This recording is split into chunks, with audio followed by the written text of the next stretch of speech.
안녕하십니까, 책돌입니다. 오늘 소개해드릴 책은 퓨처 프루프입니다. 저자는 케빈 루스, 출판사는 샘 앤 파커스입니다. 저자 소개를 간단하게 하겠습니다. 케빈 루스, 작가이자 기술 칼럼니스트이다. TV 프로그램 에디터이자 제작자이다. 뉴욕 타임스, 뉴욕 매거진, 타임스에서 일했으며 GQ, 에스콰이어 등과 함께 작업을 했다. 이 책은 인공지능 시대를 살아가는 현 시점에서 우리의 미래를 보장해 줄 수 있는 9가지 법칙에 대해서 이야기를 해주고 있습니다. 그럼 바로 본문을 보도록 하겠습니다. 인공지능과 자동화의 물결 가운데 사람들이 어리둥절해야 하는 부분은 위험지대가 확대되었다는 것이다. 수십 년간 자동화는 블루칼라가 종사하는 제조업 중심의 반복적이고 수동적인 작업에 대부분 집중되었다. 화이트칼라 지식 노동자들은 대체로 자신이 안전하다고 믿었다. 하지만 오늘날의 인공지능과 기계학습은 회계, 법률, 재무, 의학과 같은 기획, 예측, 프로세스 최적화 등의 작업이 필요한 분야에 적용되고 있다. 알고 보면 이러한 작업이야말로 인공지능의 전공 분야이다. 사실 화이트칼라 노동자는 블루칼라 노동자보다 자동화로 인해 일자리에서 밀려날 가능성이 클 수도 있다. 몇 년 전에 월스트리트 트레이더들은 자신들의 대체 가능성을 뼈저리게 실감했다. 초단타 알고리즘 매매와 전산화된 증권 거래소가 나타나 트레이더 수천 명의 일자리를 없애버린 것이다. 이제 기계들은 다른 부서에도 눈을 돌리고 있다. 2017년 JP 모건 체이스는 코인이라는 소프트웨어 프로그램을 이용하기 시작했다. 이 프로그램은 기계 학습 기법을 활용해 특정 유형의 금융 계약을 검토한다. 과거 직원들이 이런 문서를 전부 검토하려면 연간 30만 시간을 들여야 했다. 지금은 눈 깜짝할 사이에 일이 끝난다. 인류 금융 기업들이 사용하는 캔슈라는 인공지능 기반 데이터 분석 플랫폼은 과거 와튼스쿨 졸업생들이 달려들어 처리하던 핵심 재무 분석을 자동으로 실행한다. 미국 금융 서비스 기업 웰스파고의 2019년 보고서에 따르면 이러한 인공지능과 자동화로 인해 향후 10년 사이에 금융업계 종사자 약 20만 명이 일자리를 잃게 될 것이라고 추산한다. 기계는 특정 업무를 아마추어도 수행할 만한 표준화된 과제로 세분화하고 소수 관리자가 다수의 유연 노동자들을 감독하게 하여 정규 직원을 시간제, 임시직, 비정규직으로 대체하게 만들기도 한다. 그 전형적인 사례가 우버, 리프트, 에어비앤비 등의 긱 이코노미 기업들이다. 차량이나 남은 방에 있는 사람들이 전문 운전기사나 호텔 종사자와 경쟁할 수 있게 되었다. 하지만 내가 종사하는 업계에서 일어난 일보다 좋은 예는 없을 것이다. 수십 년 전만 해도 언론인들은 신문사, 잡지사, 방송사에 들어가 사실과 허구를 구분하고 어떤 기사가 시청자나 독자에게 적절한지 판단하며 그날 중요도에 따라 뉴스의 순위를 매겼다. 편집자, 프로듀서, 기자 등으로 불린 이들은 수만 명에 달했고 대다수가 품이 있는 중산층의 삶을 누렸다. 지금은 이 직군의 상당수가 사라졌다.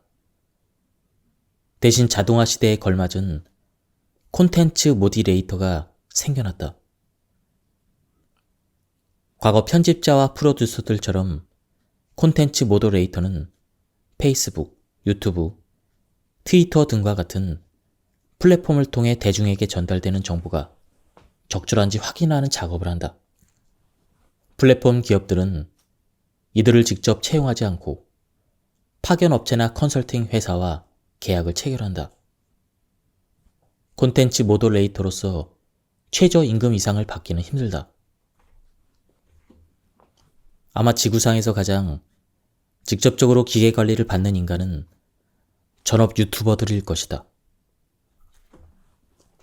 우버 기사들에 관한 2019년 연구에서는 알고리즘 방식의 관리 구조 때문에 많은 기사가 좌절하고 인간 대접을 못 받는다고 느끼는 것으로 나타났다. 급여부터 성과 순위에 이르기까지 모든 것을 불명확하고 해독할 수 없는 기계가 결정했기 때문이다. 연구에 따르면 특정 지역에서는 인위적으로 가격을 급등시켜서 시스템을 조작하는 등 수많은 기사가 힘을 합쳐 다양한 형태의 불복종까지 벌인 것으로 나타났다. 조직 내에서 기계가 더 많은 힘을 가지게 되면 이러한 조작 행위가 훨씬 더 만연할 수도 있다. 미래에는 우리가 모두 경력을 올려주거나 무너뜨릴 힘을 지닌 변덕스러운 기계의 지배를 받는 처지가 되어 유튜버나 우버 기사들과 매우 비슷한 처지에 놓일지도 모른다. 직장의 인공지능은 우리를 채용하고 해고할 뿐만 아니라 일일 업무 수행을 안내하고 우리가 실수를 하면 바로 잡아주고 훌륭하게 일을 해내면 칭찬도 해줄 것이다. 그렇다고 인공지능이 모든 것의 만능인 것은 아니다. 최첨단 인공지능도 따라잡지 못할 만큼 인간이 월등한 점은 무엇인가? 첫 번째는 대응력이다. 대개 인공지능이 인간보다 나은 성과를 보이는 경우는 명확히 정의된 규칙과 일관된 정보가 제공되는 정적이고 안정된 환경이라는 것이다. 반면에 인간은 돌발 상황에 대응하거나 격차를 메울 때 혹은 불완전한 규칙이나 빈약한 정보가 주어진 환경에서 인공지능보다 훨씬 훌륭한 성과를 내고 있다. 컴퓨터가 체스 게임에서는 인간 그랜드 마스터를 이길지 몰라도 유치원 선생님으로서는 형편없는 것도 그러한 이유에서이다. 시리, 알렉사 등의 가상 비서가 다음 주 화요일의 뉴욕 날씨는 어때? 이와 같은 확실한 말뭉치 데이터를 바탕으로 한 구조화된 질문에는 능숙하게 대답을 하지만 그래머지 공원 근처에 정말 맛있는 버거를 파는 식당은 어디야? 이것처럼 불확실하고 불완전한 데이터로부터 추론해야 되는 질문 앞에서는 얼어붙는 것도 이 때문이다. 사소한 돌발 상황도 인공지능에게는 걸림돌이 될 수가 있다. 우리는 뜻밖의 것을 접하면 깜짝 놀라서 대상을 다시 살핀다. 한 발 물러나 다시 한번 시각 정보를 처리하면서 그것이 의미할 만한 다른 가정을 세운다. 현재 인공지능은 이 작업을 하지 못한다. 종합적 세계관도 없거니와 인간이 세계와 소통하는 방식, 즉 우리는 이를 상식이라고 부르는 그러한 방식도 갖추지 않았기에 대다수의 인공지능은 임의로 주어지는 다수의 고품질 데이터에 의존한다. 이 기계들이 여유롭게 낯선 상황을 헤쳐나갈 수 있으려면 아직 많은 시간이 필요하다. 뒤집어 말하면 뜻밖의 상황에 능숙하게 대처하는 인간이 아직은 더 유리하다는 것이다. 인간은 위기 속에서 평정심을 지키고 복잡한 문제와 참신한 시나리오를 반기며 정확한 계획 없이도 전진할 수 있는 존재이다. 이는 직업상의 매일 돌발 상황을 겪는 우리들에게 희소식이다. 작업 치료사, 형사, 응급실 간호사 등은 하루하루 전혀 다른 상황에 직면한다. 말 그대로 반복적인 일은 거의 하지 않는다. 하지만 데이터 입력 사무원, 채권 인수원, 세무감사원처럼 매우 구조화되고 반복적인 일을 담당하는 직군에게는 나쁜 상황이다. 한 인공지능 전문가는 이렇게 설명해주고 있다. 내 직업을 수행하는 데 필요한 설명서를 작성해서 누군가에게 제공을 했을 때 그가 한 달 안에 나만큼 익힐 수가 있다면 그 직업은 기계로 대체될 가능성이 있다. 두 번째로 들은 답은 인공지능이 많은 물질적 풍요를 능숙하게 충족해 주긴 하지만 우리의 사회적인 필요를 충족하는 데는 인간이 훨씬 낫다는 것이다. 인생에는 결과만 따지는 영역들이 있다. 우리는 지하철 운행자가 인간인지 컴퓨터인지 별로 신경 쓰지 않는다. 그저 안전하고 효율적으로 목적지까지 데려다 주면 된다. 내 물품이 제때 양호한 상태로 도착하기만 한다면 로봇이 창고에서 물품을 관리하는데 반대할 사람은 거의 없을 것이다. 하지만 인생의 많은 부분은 화폐를 내고 재화와 서비스를 얻는 차가운 소통만으로 이루어지지 않는다. 인간은 사회적인 존재이다. 우리는 감정을 교류하면서 주변 사람들과 의미 있는 상호작용을 하고 싶어 한다. 또한 자신의 사회적인 지위와 타인의 시선에 몹시 신경을 쓴다. 무엇을 먹을지, 뭘 입을지를 결정하는 것처럼 일상에서 평범하게 하는 많은 선택조차도 실은 우리의 정체성과 같이 인간적인 교류에 대한 욕구와 긴밀히 연결되어 있다. 실질적으로 말해 우리의 사회적인 욕구와 맞닿아 있는 바텐더나 헤어 스타일리스트, 비행기 승무원, 정신건강을 돌보는 사회복지사 등이 하는 일은 자동화하기가 어려울 것이다. 사회적, 정서적인 경험을 만들어내는데 익숙한 사람들은 효율적인 생산이나 업무 수행을 주된 기술로 삼는 사람들보다 미래에 더 나은 입지를 차지할 것이다. 감성지능의 가치는 이미 간호직, 성직, 교육직 등의 직군에서 명확히 드러난다. 지금처럼 점점 더 많은 분야에서 인공지능과 자동화를 도입하는 상황에서 사람들에게 유대감과 사회적 만족감을 선사하는 능력은 그 가치가 더 커질 것이다. 앞으로 훌륭한 변호사란 단순히 변론 취지서를 작성하고 사건을 조사하는 것을 넘어서 신뢰를 구축하고 의뢰인의 문제를 해결하는 데 도움을 주는 법률 치료사와 같아질 것이다. 환자들은 최신 치료법을 꿰고 있는 의사보다는 환자와 원활히 소통하는 의사를 찾아갈 것이다. 앞에서는 주로 산업 로봇, 기계 학습 알고리즘, 백오피스의 인공지능 소프트웨어 등 자동화의 외형에 대해서 이야기했다. 그런데 마음속에 벌어지는 내면화된 자동화도 있다. 어떤 면에서는 이것이 훨씬 더 위험하다. 내면화된 자동화는 머릿속을 파고들어 우리의 내적인 생활에 영향을 미친다. 우리의 사고방식과 원하는 것, 신뢰하는 사람을 바꾼다. 이 상황이 악화되면 일자리를 넘어 훨씬 많은 대가를 치르게 된다. 나 역시 수년간 부끄러울 만큼 인생의 많은 부분을 기계에 맡겨왔다. 인공지능 비서를 활용해서 일정을 관리했고 로봇 청소기와 와이파이에 연결해 쓰는 온도계를 구입해서 집안의 청결 상태와 온도 조절을 했다. 훌륭한 알고리즘을 적용해서 내 체형에 맞는 옷을 알아내는 손안의 옷장 서비스를 구독하기도 했다. 그렇게 몇 년간 대체로 알고리즘이 정해준 흐름에 따라 살았다. 아마존이 제안하는 상품을 주문하고 자동 생성된 스포티파이의 음악 목록을 재생하고 넷플릭스가 추천해주는 프로그램을 시청했다.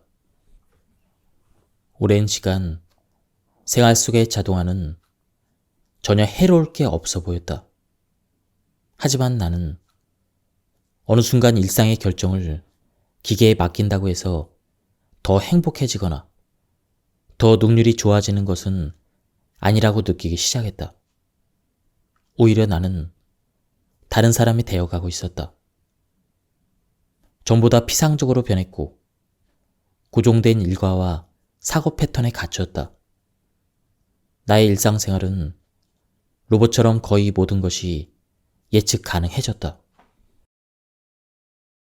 나는 이 느낌을 기계로 인한 표류라고 부르기 시작했는데 이를 처음 느낀 것은 몇 년 전이었다.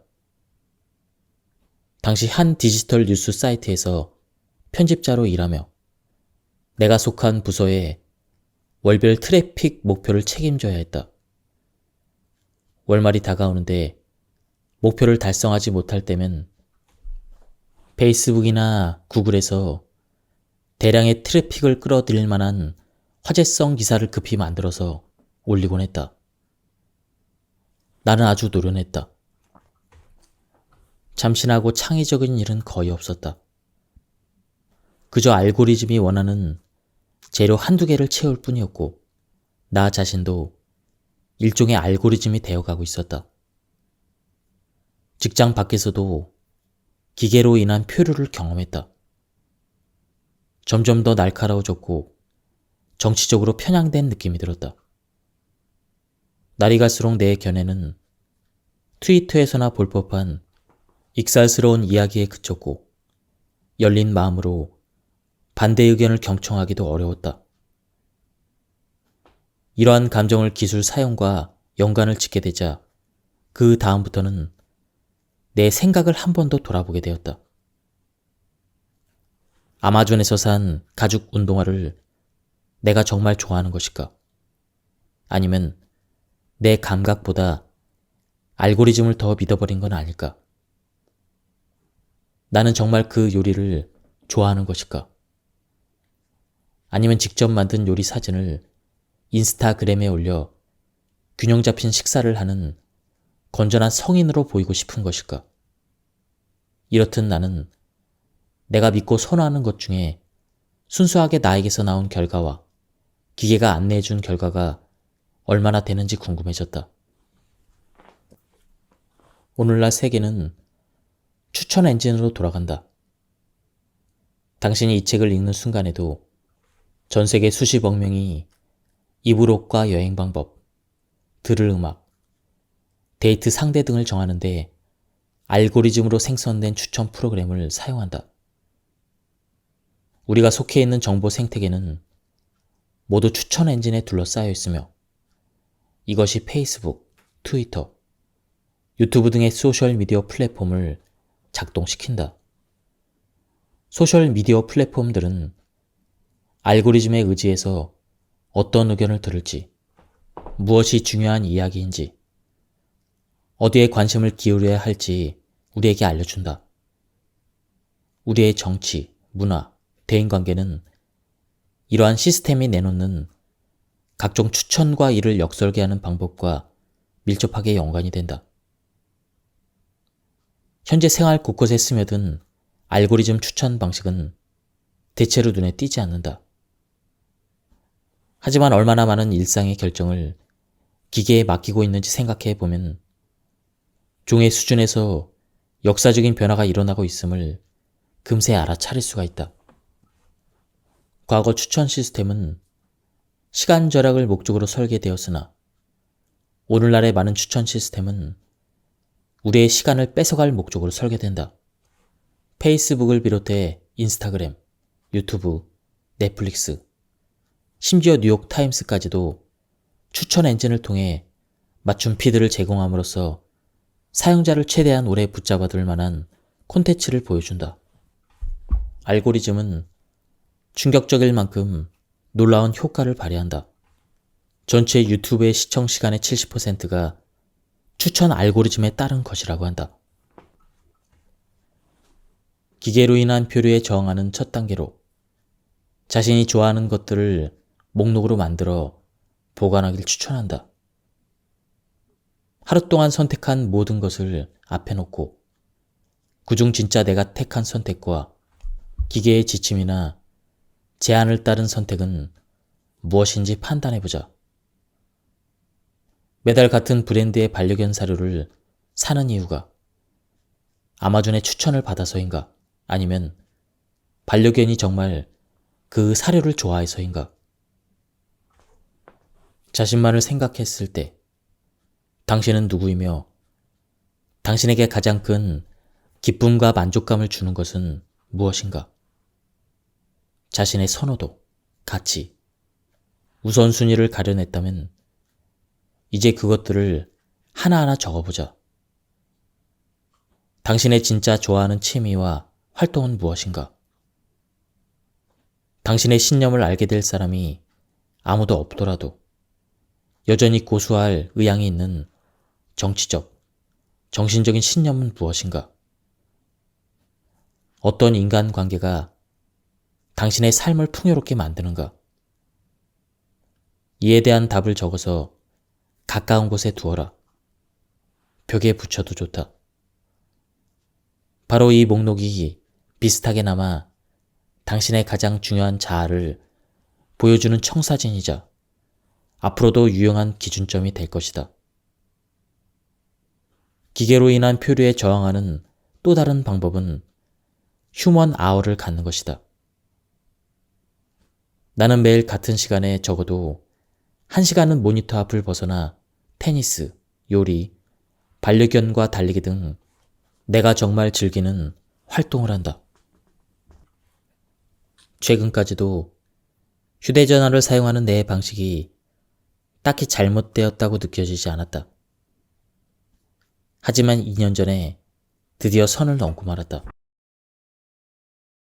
우선 소셜미디어로 인해 날이 갈수록 짜증과 화가 들었다. 수년간 푸시 알림과 속도를 받다 보니 주의력이 급격하게 떨어져 독서도 힘들어지고 긴 영화를 끝까지 보지도 못하고 친구들과 기나긴 대화를 나누지도 못하게 되었다. 세상으로부터 물러나 있는 느낌이 들었다. 주머니 속에 든 역동적인 고화질 세계에 비해서 내 실제 삶은 둔탁하고 어두워 보였다. 몇 달간 휴대전화 습관을 없애겠다며 화면을 흑백으로 바꾸었다. 트위터와 페이스북을 삭제하고 각종 앱들을 찾기 어렵게 폴더에 넣어두었다. 하지만 소용없었다. 휴대전화를 꺼내드는 시간은 계속 늘어났고 휴대전화 때문에 계속 방해를 받았다. 어느 날 밤 아이폰의 사용 시간을 알려주는 기능이 생겼다는 알림을 받았다. 내 통계 수치를 굳이 알고 싶지는 않았지만 어쨌든 그런 기능이 생긴 것이다. 아이폰의 통계를 보니 나는 하루 평균 거의 6시간 동안 휴대전화를 보고 있었다. 일일 최대 사용 시간은 8시간 28분이었다. 오랫동안 나는 기기들이 인식하고 확장하고 사회생활을 풍요롭게 하며 인간적인 특성을 새로운 방향으로 확장해 준다고 믿었다. 하지만 나는 기기의 사용자라기보다는 하인에 가까웠다. 날마다 휴대전화가 중요하다고 알려주는 것에 주의를 기울였고 알림음과 진동에 따라 중요한 일을 결정했다. 휴대전화가 알려주는 우선순위를 그대로 내 것으로 받아들였다. 한때 믿음직한 비서 같았던 휴대전화는 어느 순간 높은 자리로 올라가더니 나를 들볶는 까다로운 상사가 되어 있었다. 다음은 저자가 알려주는 스마트폰 중독에서 벗어나는 방법입니다. 캐서린은 먼저 휴대전화의 고무줄을 두르라고 했다. 고무줄은 2가지 면에서 도움이 된다. 첫째, 고무줄은 손가락이 빨리 움직이는 것을 방해하는 작은 물리적인 장치였다. 고무줄을 두르더라도 원하는 만큼 실컷 트윗도 올리고 문자도 보낼 테니 아예 휴대전화를 못 쓰게 되지는 않겠지만 그 과정이 조금 번거로워진다. 둘째, 고무줄은 내가 마음을 챙기도록 끊임없이 일깨워준다. 고무줄을 볼 때마다 휴대전화에 손을 뻗었음을 알게 되고, 그러면 잠시 멈추어 정말 확인할 것이 있는지 아니면 단순히 시간을 때우려는 것인지 생각하게 된다. 캐서린은 완전한 금욕이 최종 목표는 아니라고 했다. 내가 추구해야 될 것은 마음 챙김이었다. 캐서린은 내게 이렇게 말했다. 어디에 주의를 기울이느냐가 곧 그 사람의 인생입니다. 비디오 게임이나 트위터에 주의력을 쓰고 싶다면 그렇게 하면 됩니다. 하지만 결정은 스스로 내려야 합니다. 휴대전화의 고무줄을 두르자 그간 거의 무의식적으로 해온 반복적인 행위들이 눈에 들어오기 시작했다. 알고 보니 나는 사무실에서 엘리베이터를 탈 때마다, 아파트 문을 나설 때마다, 그리고 이 부분이 가장 이상한데 상점에서 신용카드를 리더기에 꽂은 뒤에 승인이 날 때까지 몇 초를 못 기다리고 휴대전화를 확인했다. 나는 또한 휴대전화에 의지해서 끊임없이 자극을 접하고 있었고, 귀에는 에어팟을 꽂고 음악을 듣거나 통화를 하면서 돌아다니는데도 익숙해져 있었다. 유튜브를 보며 빨래를 개고 넷플릭스를 시청하며 저녁 식사를 준비했다. 샤워 중에는 방수 헤드폰까지 쓰고 팟캐스트를 들으며 머리를 감았다. 이러한 나의 생활을 전해 듣고 캐서린은 한바탕 웃더니 내가 문제를 제대로 짚었다고 말했다. 휴대전화가 문제가 아닙니다. 그건 그저 마약을 운반해주는 기기에 불과하죠. 아무런 자극이 없이 자신만의 정신으로 머물 방법을 찾아야 합니다. 심리학자들은 이 문제를 가리켜 나태 혐오라고 부른다. 한 연구에 따르면 많은 사람은 가만히 생각하기를 너무 불편해하는 나머지 조용히 홀로 있기보다는 오히려 육체적인 고통을 느끼는 편이 더 편하다고 생각한다고 한다. 휴대전화의 지위를 떨어뜨리려면 우선 나태 혐오를 극복해야만 한다. 그래서 나는 며칠간 아무것도 하지 않기를 연습했다. 아침에 사무실까지 걸어가는 동안 휴대전화는 주머니 속에 깊숙이 넣어둔 채 주변 건물을 올려다보았다. 지하철에서는 팟캐스트를 듣거나 메일을 훑어보는 대신 사람들을 관찰했다. 친구가 점심 약속을 늦을 때는 가만히 앉아서 창문 밖을 내다보았다. 이러기가 얼마나 힘들던지, 휴대전화에 손을 뻗어 자극거리를 탐색하고픈 마음이 얼마나 간절했는지 캐서린에게 이야기를 했다. 캐서린은 매우 자연스러운 현상이라면서 디톡스 프로그램의 목적은 단순히 휴대전화를 적게 사용하기가 아니라 오프라인 세상에서 내가 흥미와 에너지를 느끼는 것들을 재발견하기라고 했다. 스마트폰과 소셜미디어 앱에도 실질적인 유익은 있으나 이는 기본적으로 우리의 인지적인 약점을 노려 더 많은 게시물을 확인하게 하고 더 많은 동영상을 훑어보게 하며 더 많은 타깃 광고를 시청하게 해서 우리의 에너지를 뽑아내는 도구이다. 이런 기기들을 돕는 것이 인공지능이다. 인공지능은 더 정확히 선호도를 예측하고 주의를 조종한다. 그리고 번쩍이고 자극적인 보상을 통해 뇌의 쾌락 중추를 활성화한다.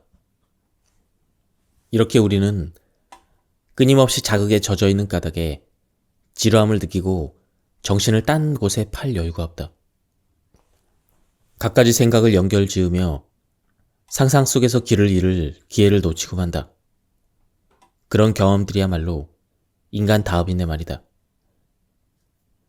그런 경험들이 없다면 우리는 로봇과 다를 바가 없을 것이다. 딥러닝을 개발한 르쿤이라는 과학자가 있다고 합니다. 그는 본인이 기술 전문가임에도 르쿤은 미래 경제의 최우승자는 프로그래머나 데이터 과학자가 아니라 예술가나 장인이 될 가능성이 더 크다고 말한다. 르쿤은 두 사진을 화면에 띄웠다. 하나는 아마존에서 팔리는 47달러짜리 DVD 플레이어였고 다른 하나는 570달러짜리 수제 사기 그릇이었다. 그는 두 물건이 복잡성 측면에서 매우 다르다고 말한다. 블루레이 DVD 플레이어는 최첨단 공장에서 로봇을 활용해서 수백 개의 부품을 조립해서 만든 정교한 기술 제품이었고 사기 그릇은 진흙덩이를 바퀴 위에 얹혀놓고 수천 년 된 기술을 사용해 만든 간단한 물건이었다. 하지만 이 그릇은 블루레이 DVD 플레이어보다 거의 20배 높은 가격에 팔리고 있었다. 르쿤은 청중에게 사기 그릇에는 진정한 인간의 개입, 진정한 인간의 경험이 깃들어 있다고 설명했다.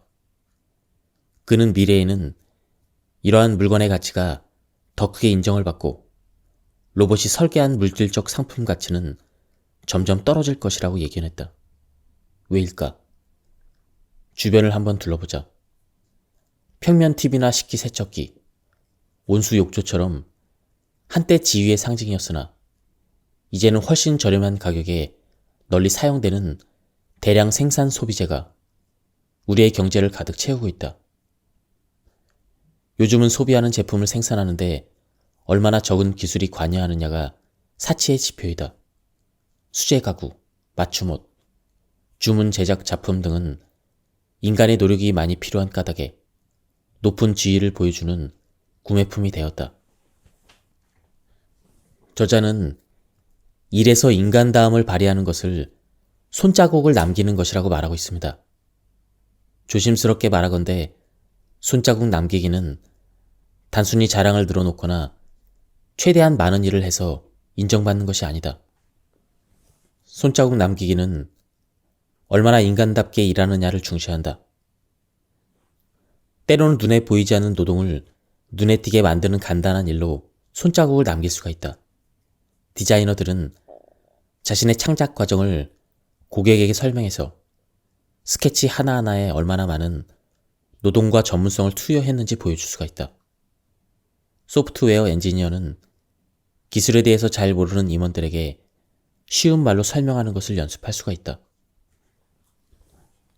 한편 원칙적으로는 불필요하나 실행하면 큰 인정을 받을 만한 노력을 기울이는 것도 손자국을 남기는 일이다. 보험 설계사들은 화재로 집을 잃었거나 교통사고를 당한 의뢰인에게 위로의 카드를 보낼 수도 있다. 이 중에 새롭거나 혁명적인 것은 없다. 인간처럼 행동하려고 의식적으로 애써야 한다는 사실이 한편으로 조금 슬프기도 하다. 하지만 이런 일에는 의식적인 노력을 기울여야 한다. 특히 삶을 수월하게 만들기 위해 온갖 기술이 개발되는 현실에서는 더욱 그렇다. 엔드포인트란 기계와 사람이 업무적으로 연결되어 있는 지점을 말합니다. 많은 사람이 한 기계로부터 지침을 받거나 호환성이 없는 둘 이상의 기계 사이에서 다리 역할을 하고 있다. 건물 입구에서 보안 시스템을 거치는 방문객을 검사하고 버튼을 눌러 회전식 출입문을 열어주는 보안 요원을 보면 엔드포인트라는 생각이 들었다. 기계의 관리를 받는 일은 인공지능 시스템과 협업하기보다는 이 시스템을 받쳐주는 업무가 더 많이 있다. 우버의 기사가 탑승자 매칭 알고리즘과 협업하는 것은 아니다. 이 관계에서 모든 힘과 우위는 기계가 가진다. 인간은 그저 손쉽게 이용하는 주변 기기로서 지시를 따를 뿐이다. 언제든 원하면 갈아치울 수 있는 존재이다. 기계의 관리를 받는 일이 바로 엔드포인트며 이런 일들이야말로 몹시 위험하다고 할 수가 있다. 이런 일은 현재 자동화 단계에 있는 기술적인 격차를 메우거나 자동화된 시스템의 성과를 인간 수준까지 끌어올리려고 훈련하는 것을 목표로 삼기 때문이다. 예, 지금까지 이 책에 대한 리뷰를 모두 마쳤습니다. 이 책은 인공지능과 우리 직업에 대해서 굉장히 자세하게 묘사를 하고 있는데요. 우리가 인공지능 사회에서 어떻게 해야 살아남을 수 있는지 설득력 있는 전략을 제공하고 있습니다. 미래에 대해서 낙관론자든 비관론자이든 이 책은 반드시 필요하다고 생각합니다. 한번 책을 구해서 읽어보실 것을 추천드립니다. 여기서 리뷰를 마치도록 하겠습니다. 감사합니다.